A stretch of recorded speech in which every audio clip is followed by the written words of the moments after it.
ধন্যবাদ। দেখো একটি ছোট প্রশ্ন আরও একটি, এটা খুবই খুবই খুবই ইম্পর্টেন্ট 2026 সালে এসএসসি পরীক্ষার্থীদের জন্য।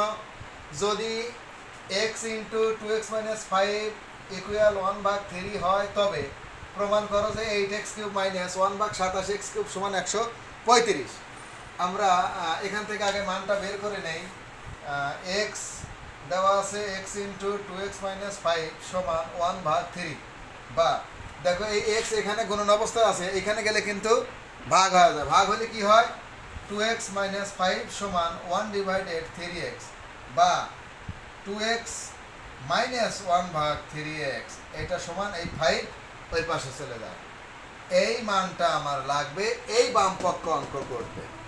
মানটা মনে রাখবা, আমি মুছে দিচ্ছি। এটা সমান 5 মুছে দিয়ে আমি লেফট হ্যান্ড সাইড করতেছি। দেখো এটা তুলে নিচ্ছি আমরা বাম পক্ষ, left hand side. 8x³ minus 1/27x³, এটাকে আমরা ভেঙে নেই। এটা 3x হোল কিউব। দেখো এখন কি সূত্র পড়ছে?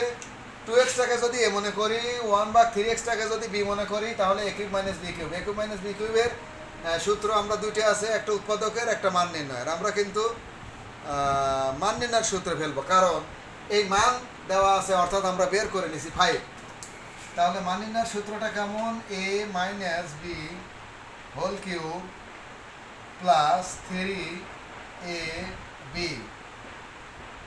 ইন্টু a মাইনাস বি, অর্থাৎ 2x মাইনাস 1/3x। দেখো x আর x কেটে যায়, এই 3 আর এই 3 কেটে যায়, এবং এইটার মান কিন্তু আমরা 5 একটু আগে বের করে নিয়েছি, প্লাস এই কাজে কিছুই থাকে না, দেখো শুধু 2 আছে, গুণান এটার মান 5।